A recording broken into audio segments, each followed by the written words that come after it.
Sigue la búsqueda de los hermanos desaparecidos tras el accidente aéreo. Con indígenas conocedores de la zona e imágenes satelitales se busca cualquier rastro. Trasladarán a Barranquilla los cuerpos de 5 personas que encontraron desmembrados en vías de La Guajira. Inseguridad en Bogotá. Les mostramos 2 casos recientes que prueban hasta dónde han llegado los maleantes. Noticias de las regiones. Autoridades buscan a 7 prófugos de Barrancabermeja y Piedecuesta. Noticias del mundo. Incendio en una residencia escolar de Guyana causó la muerte a 19 alumnos de entre 11 y 17 años. Las llamas también destruyeron la oficina central de Correos de Manila. En deportes, Osorio y Arango avanzaron en el cuadro clasificatorio del Roland Garros. Y en culturas, recordando la historia de Domingo Bencos Biojó.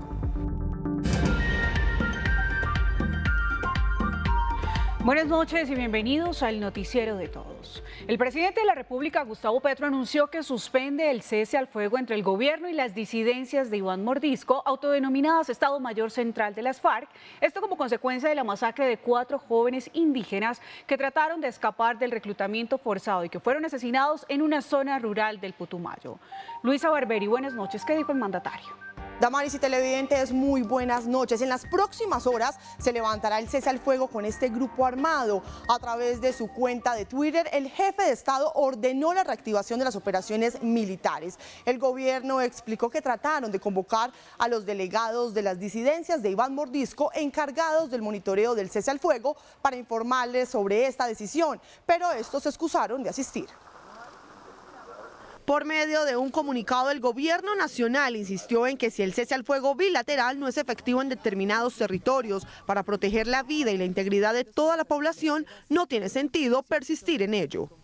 Se informa que el cese bilateral que había actualmente con este grupo armado en los departamentos del Meta, Caquetá, Guaviare y Putumayo se suspende y se reactivan todas las operaciones ofensivas.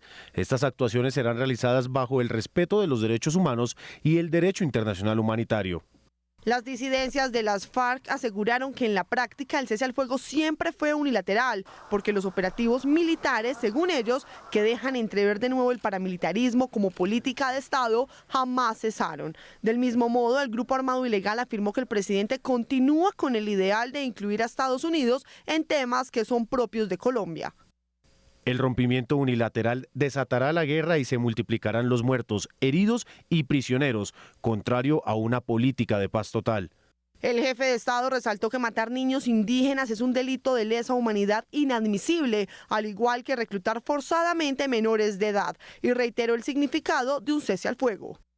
Cese al fuego significa cese de hostilidades a la población civil, entrada del Estado civil a la zona para transformar las economías no legalizadas en economías prósperas para el campesinado, acuerdos de sostenimiento de las tropas en conflicto.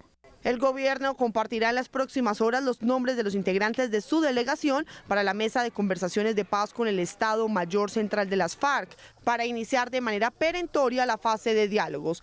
Mientras, las disidencias aseguran que desde su experiencia, este ha sido el gobierno menos serio para entablar conversaciones. El pasado 31 de diciembre de 2022, el presidente de la República, Gustavo Petro, anunció 5 decretos de cese al fuego con 5 grupos armados que estarían vigentes hasta el 30 de junio de 2023. Hoy, a 40 días de expirar, solo quedan válidos 2, uno con la segunda Marquetalia y el otro con el grupo Sierra Nevada. Los decretos estipulaban una suspensión de operaciones militares contra 5 grupos: ELN, Segunda Marquetalia, Estado Mayor Central, Autodefensas Gaitanistas de Colombia y el grupo Sierra Nevada. Pero solo horas después de anunciados, el ELN señaló que no habían tratado ese tema, a pesar de que días atrás habían instalado la mesa de diálogos en Venezuela. Afirmaron que no consideraban oportuno acoger esa propuesta porque debía ser motivo de discusión en la agenda de la negociación con el gobierno. El pasado domingo 19 de marzo, el primer mandatario ordenó suspender el decreto de cese del fuego bilateral con las autodefensas gaitanistas de Colombia, conocido como Clan del Golfo. La decisión se basó en varias acciones armadas de este grupo en contra de la población civil, responsable de los daños en el acueducto de Tarazá en la región del Bajo Cauca, en Antioquia. Ahora, por la masacre de 4 niños indígenas en Putumayo, el presidente ordenó suspender fragmentos del decreto de levantamiento del cese al fuego con el Estado Mayor Central, conocido como disidencias de las FARC, y que reanudaran operaciones militares. De los 5 decretos iniciales, hoy solo quedan vigentes 2 que inicialmente tienen vigencia hasta el próximo 30 de junio, uno con la segunda Marquetalia y otro con la Sierra Nevada. El alto comisionado para la paz, Danilo Rueda, hace algunos días anunció que el gobierno reformulará los decretos y grupos con los que acordarán un nuevo cese al fuego. Entre tanto, duras críticas le han llovido al alto comisionado para la paz, Danilo Rueda, luego de que las disidencias de las FARC publicaran en Twitter una misiva que envió el funcionario Iván Mordisco para anunciar el cese al fuego. En la carta se lee, abro comillas, seguimos en disposición de iniciar la instalación de mecanismos locales del mecanismo en las regiones en que no se ha suspendido el cese de fuego. Para tal efecto, se ha planteado el levantamiento de órdenes de captura del ente competente judicial. Continuamos con este trámite, cierro comillas. Además menciona como error el reclutamiento de menores de edad y les recuerda que solo desde los 18 años pueden vincularse a la guerra. El cierre preventivo del gasoducto que provee gas al suroccidente colombiano causa limitaciones en el servicio de gas domiciliario en varios puntos de esa región. En Cauca, 8 municipios ya no tienen combustible. Buenas noches, Diego Candela.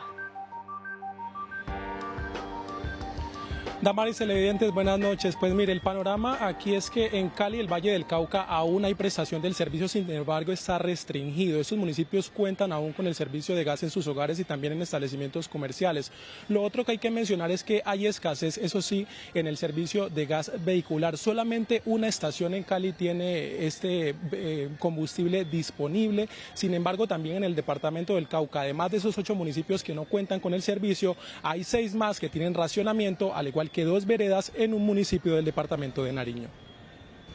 Estas largas filas de la desesperación de los conductores que aguardan inclusive durante 3 horas en la única estación de servicio que aún despacha gas natural vehicular. Si ya se acaba el gas, que no haya más gas, toca que a gasolina, arreglar el combustible de gasolina y ya, y camellar hasta que llegue el gas de nuevo. La alcaldía de la ciudad autorizó a los establecimientos gastronómicos utilizar cilindros de gas propano con algunas recomendaciones. Contar con al menos un extintor en el sitio.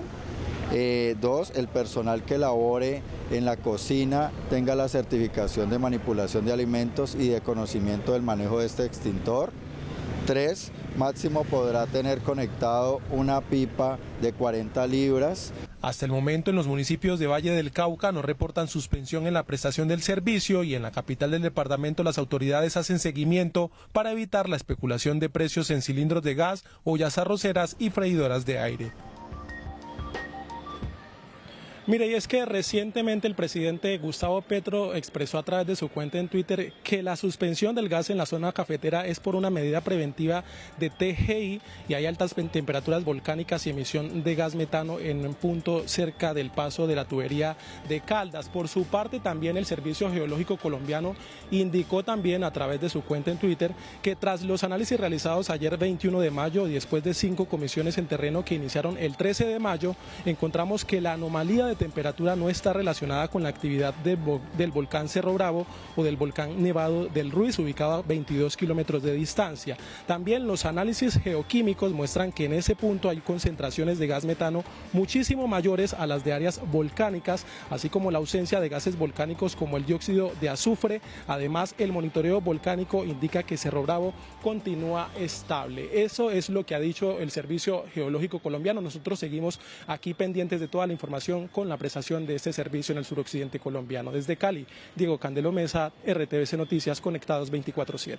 Gracias, Diego. Seguimos atentos a todo lo que pasa en el suroccidente del país. El grupo de indígenas que se sumó a la búsqueda de los 4 menores de edad en el Guaviare barrieron la zona selvática donde podrían estar los hermanos desaparecidos desde el 1 de mayo. Las autoridades y los familiares de los niños conservan la esperanza de encontrarlos con vida. Apoyando a la Fuerza Aérea, el grupo de ciudadanos nativos de esta zona de la Amazonía realizaron la segunda jornada de exploración en puntos donde posiblemente podrían estar los 4 menores de edad perdidos desde el accidente aéreo de hace 3 semanas. Unimos el apoyo de la Comisión de Búsqueda y Rescate de los Niños. Esa es la razón que estamos aquí. La amplia experiencia de los indígenas que recorren la espesa selva amazónica los convierte en ágiles rastreadores, además del conocimiento y el proceso espiritual que según ellos fortalece los instrumentos de búsqueda, están ahí para cuidar la selva. Se ha empezado a hacer todo un trabajo para que la selva, que es una selva inexplorada, y bueno, y para comprometerse no solo con cuidar la selva, sino con cuidar los niños. Las autoridades continúan sobrevolando la selva junto a más grupos indígenas provenientes de Araraquara, Buenos Aires, Mitú, Puerto Leguízamo, Florencia y Cauca.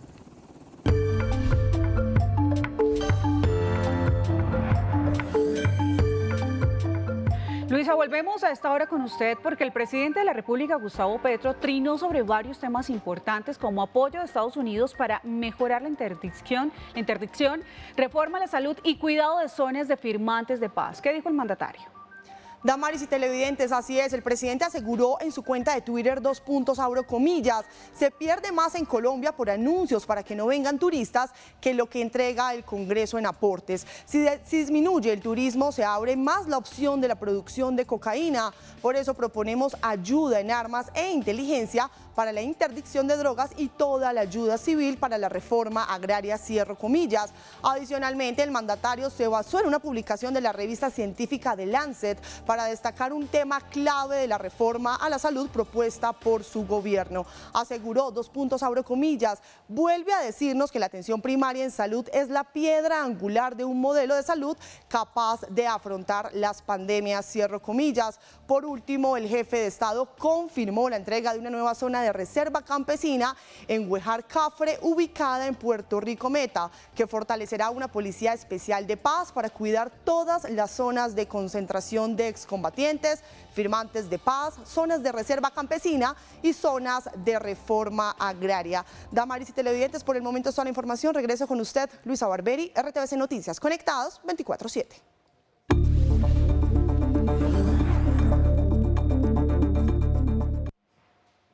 Y seguimos con más noticias. Entre enero y mayo de este año han sido denunciados más de 43.000 hurtos a personas en Bogotá y 340 homicidios asociados a hechos de delincuencia. Aunque las cifras que reportan las autoridades señalan una disminución con respecto a los hechos registrados en el año 2022, la ciudadanía asegura que la delincuencia está desbordada. Tanto que en los últimos días varios casos han aumentado la zozobra. En este especial de fin de semana recordamos dos de los más recientes. Ustedes pueden seguir este informe en nuestras redes sociales. Erika Ponte quedará en la memoria de todos. Su caso es otro de esos que no se puede explicar. Tenía 26 años cuando su expareja la asesinó y sucedió el Día de la Madre, día que paradójicamente es el más violento en Colombia. Nunca lo requisaron.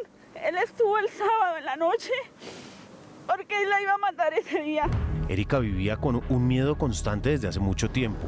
Su caso había sido denunciado varias veces y por eso ordenaron medidas de protección para evitar que su expareja, Cristian Camilo Rincón, la asesinara. Regresaba otra vez a vivir con él, obligada prácticamente. Cuando en el país todos trataban de asimilar el asesinato de Erika, solo 3 días después fue asesinado el joven Sebastián Valverde. Vi que una moto se subió al andén, veo que una persona está patinando con un muchacho y de un momento a otro accionó su arma, se subió en la moto con la maleta que lleva el muchacho y empezó la vida hacia el norte de la ciudad.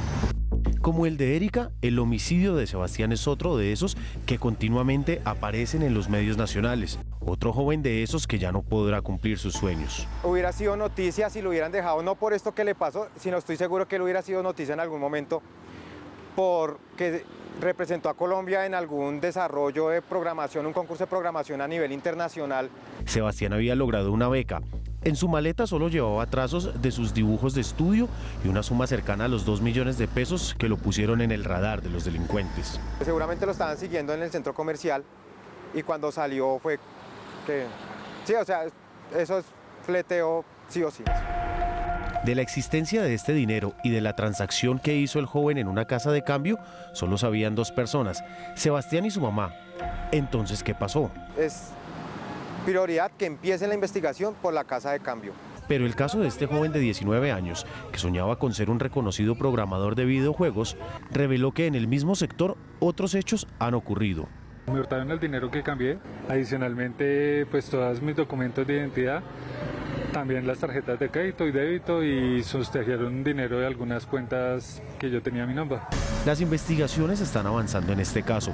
Las autoridades siguen de cerca las pistas que los delincuentes dejaron en la huida. Ya tenemos las características de la motocicleta, tenemos la ruta de escape, los vamos a capturar, los vamos a llevar a la cárcel. Una parte clave de la investigación será la información que tendrá que entregar la casa de cambio en la que minutos antes de ser asesinado estuvo Sebastián. RTVC Noticias se puso en contacto con la casa de cambio, pero no quiso pronunciarse al respecto. Hurto a personas, hurto a comercio y a residencias y hurto de automotores son las causas de la mayoría de las denuncias recientes. Aunque las autoridades distritales aseguran que los índices de inseguridad han bajado, hoy inicia en Bogotá un nuevo plan de lucha contra el crimen. Así continúa nuestro informe especial. De acuerdo con la Secretaría Distrital de Seguridad, Convivencia y Justicia, entre enero y mayo de este año se han registrado 340 homicidios, 66 menos que en el mismo periodo del año anterior, además de 43.035 casos de hurto, 5.021 casos menos que en el 2022. De los 12 delitos tenemos una reducción en 9. Lógicamente, dar una cifra fría de que tenemos reducción en determinados delitos, pues realmente no nos dice mucho. Ciudad Salitre, un barrio de tradición capitalina, ha sido recientemente afectado por la delincuencia. Tenemos el terminal al lado y pues los extranjeros en cierta forma, porque los colombianos creo que ellos mismos lo hicieron a un lado, están dentro de la delincuencia. Este intento de hurto fue registrado por los vecinos del sector solo horas después del homicidio del joven Sebastián Valverde. Y esto es lo que vamos a mostrar, esta es la imagen que estamos dejando a nivel internacional. Entonces el llamado nuevamente a las autoridades que tomen acción para mejorar la seguridad. Según el secretario de Seguridad de Bogotá, hay varios factores que están afectando a la seguridad de la ciudad, para lo cual también se están implementando estrategias. Tenemos cerca de 17.000 hombres y mujeres de nuestra Policía Nacional que hacen su mayor esfuerzo, hay que reconocerlo, pero una ciudad como Bogotá, que tiene casi 10 millones de habitantes, pues requiere un número mayor de pie de fuerza. Por eso nuestra alcaldesa le ha hecho ese requerimiento al señor director general de la policía, que acaba de entrar a la institución. Pero mientras esto ocurre, las víctimas exigen respuestas. Que ni se han pronunciado la alcaldía y yo quiero que nos haga un pronunciamiento para mi hija porque está muy destrozada, señora alcaldesa. La Secretaría Distrital de Seguridad, Convivencia y Justicia de Bogotá señala que los hechos recientes afectan la percepción, pero que son delitos como lesiones personales y violencia intrafamiliar los más denunciados.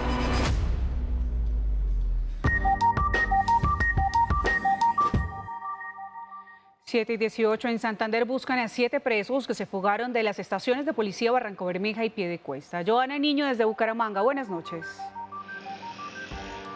¿Qué tal, Damaris, televidentes? Muy buenas noches. 3 de esos hombres se fugaron de la estación de policía de Barrancabermeja y los 4 restantes de un centro reclusorio menores de edad que está ubicado en Piedecuesta. Tiene anotaciones judiciales por los delitos de tráfico de estupefacientes, porte ilegal de armas y homicidio.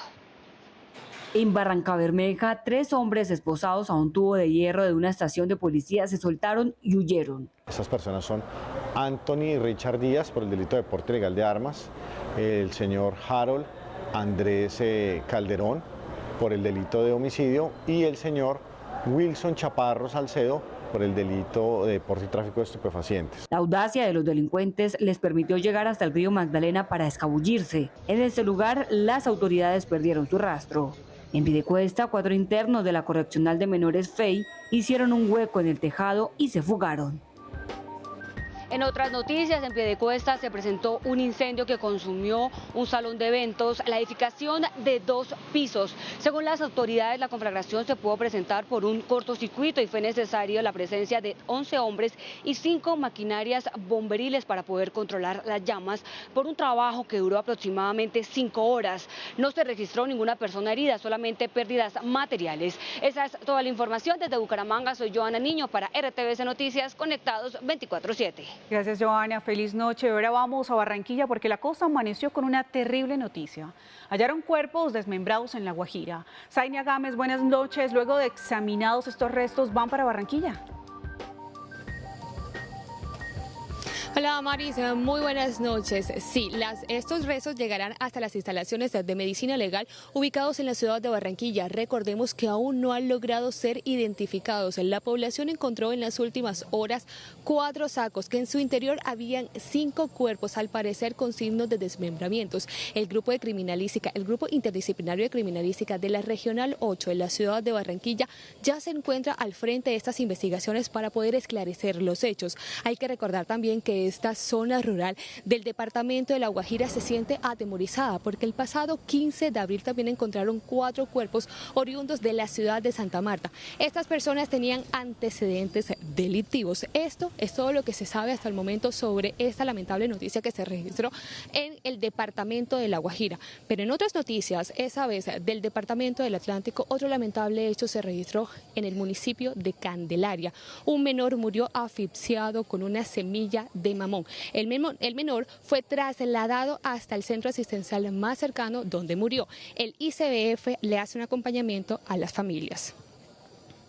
Luego de ingerir accidentalmente una semilla de mamón, un menor de edad murió asfixiado en el municipio de Candelaria Atlántico. Al lamentar la muerte del bebé, el ICBF señaló que el niño era usuario de la atención que brinda la entidad a niñas y niños desde su gestación hasta los 2 años y mujeres en periodo de gestación o lactancia en el corregimiento mencionado. El niño llegó a la sala de reanimación, le realizaron maniobras para reanimarlo, pero no respondió. El equipo interdisciplinario del instituto hizo presencia en la vivienda del niño para brindar acompañamiento a la familia, particularmente a la hermana de 5 años, a quien se le verificaron derechos y se determinó que los tiene garantizados. El ICBF reiteró el llamado a madres y padres a proteger y garantizar los derechos de niños y niñas, a brindarles entornos de protección y a no exponerlos en escenarios que pongan en riesgo su vida o su integridad.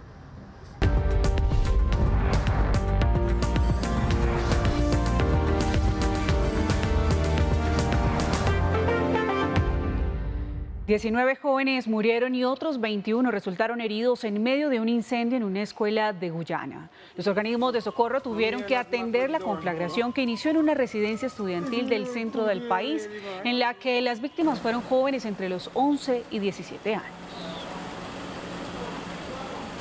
De otro lado, un incendio destruyó el histórico edificio de la Oficina Central de Correos en Manila, Filipinas. Más de 80 camiones de bomberos llegaron hasta el emblemático edificio de décadas de antigüedad para controlar la conflagración que consumió todo el interior de la estructura.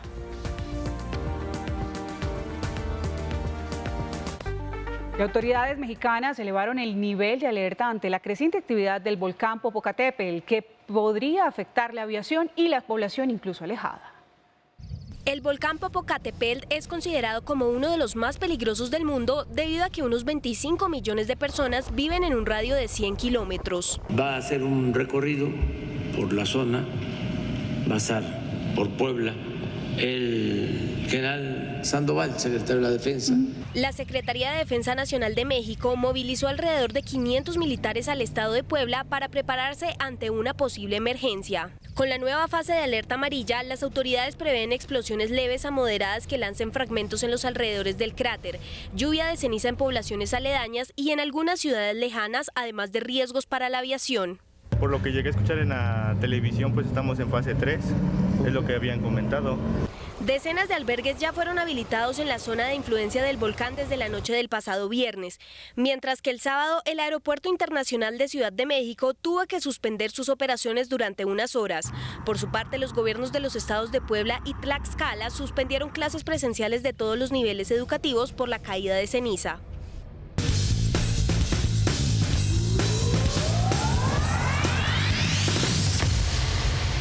Hola, ¿qué tal? ¿Cómo están? Bienvenidos a toda la información deportiva. Comenzamos con noticias más que positivas, gracias al mundo del tenis y a las colombianas María Camila Osorio y también Emiliana Arango, que buscan ingresar al cuadro principal de Roland Garros. Ambas tuvieron una actuación realmente fantástica. Osorio, puesto 84 de la WTA, se impuso a la chipriota Raluca Servan con parciales de 6-4 y 6-3 y se medirá a la búlgara Cecil Karatancheva. Por su parte, Emiliana Arango, que aquí ya la tenemos, logró también una victoria importantísima ante la japonesa Himeno Sakatsume, sí, por 6-4 y también un resultado de 6-1. Ahora enfrentará a la rusa Mirra Andreeva. Mañana se entrena otro colombiano que va a tener su debut, como es Nicolás Mejía, hacerle mucha fuerza frente al argentino Federico del Bonis.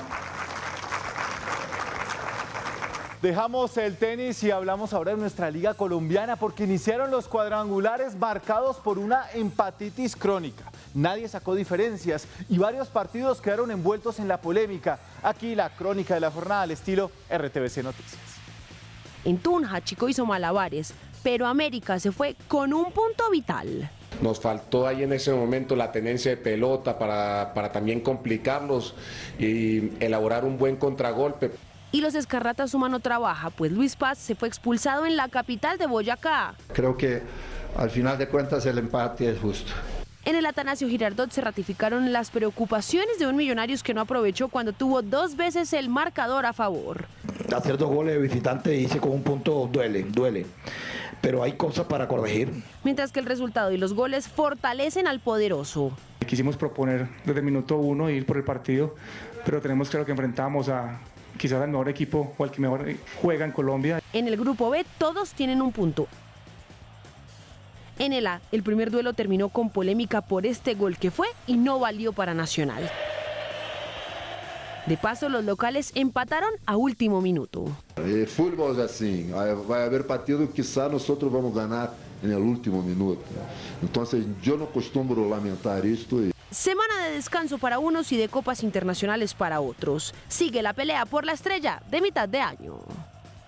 Y vámonos de tour de goles a nivel mundial con mucho sabor colombiano. En Argentina, Borja volvió a convertir, lo mismo que John Córdoba, que no se cansa de marcar goles en Rusia y hasta desde Estados Unidos. Sí, varios de los nuestros se reportaron. Miguel Ángel Borja marcó su 4º gol del 2023 en la Liga Argentina en la victoria de River Plate sobre Platense por la fecha 17 del torneo que el equipo de la banda cruzada lidera con 40 puntos.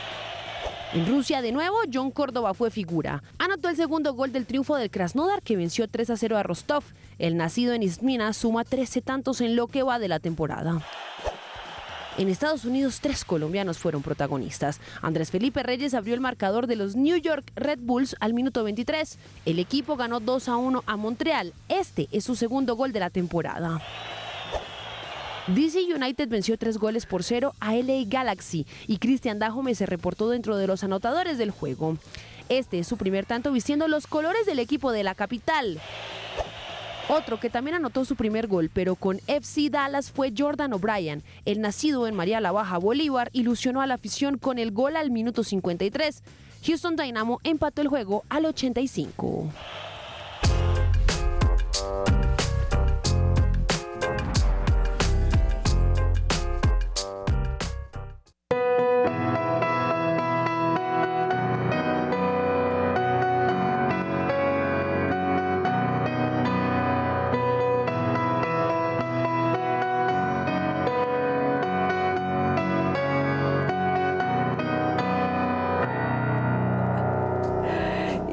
Recibo con la fantástica de Carlos Vives y resulta que la primera estrofa de esta canción dice: Domingo Bencos viajó, se liberó en Cartagena y en La Matuna fundó Palenque. Así que vamos a hablar de Bencos viajó.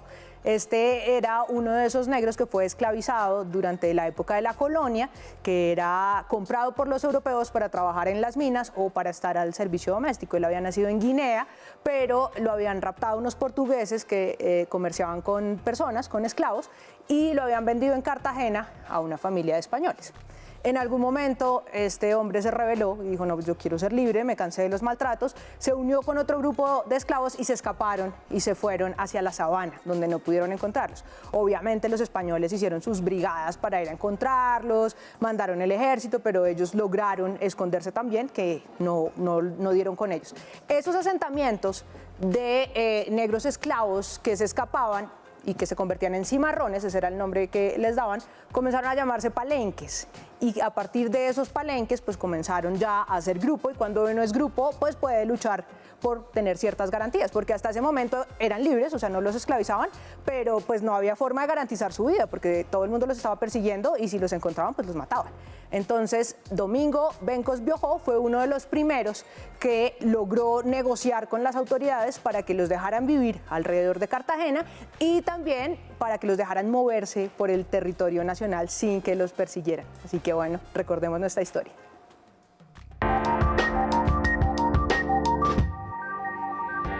Y atención porque estos son los temas que serán noticia esta semana. El presidente de la República y sus más cercanos asesores alistarán la visita oficial a Brasil, en donde resulta clave el encuentro con el presidente Lula da Silva. El cuidado de la Amazonía y el intercambio económico con el vecino país marcan la agenda del encuentro.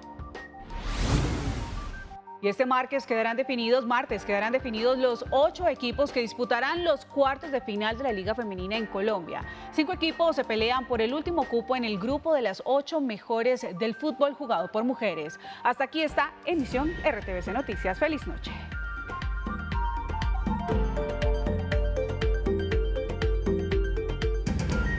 Que tengan una feliz noche. Recuerden revivir nuestras noticias a través de las redes sociales.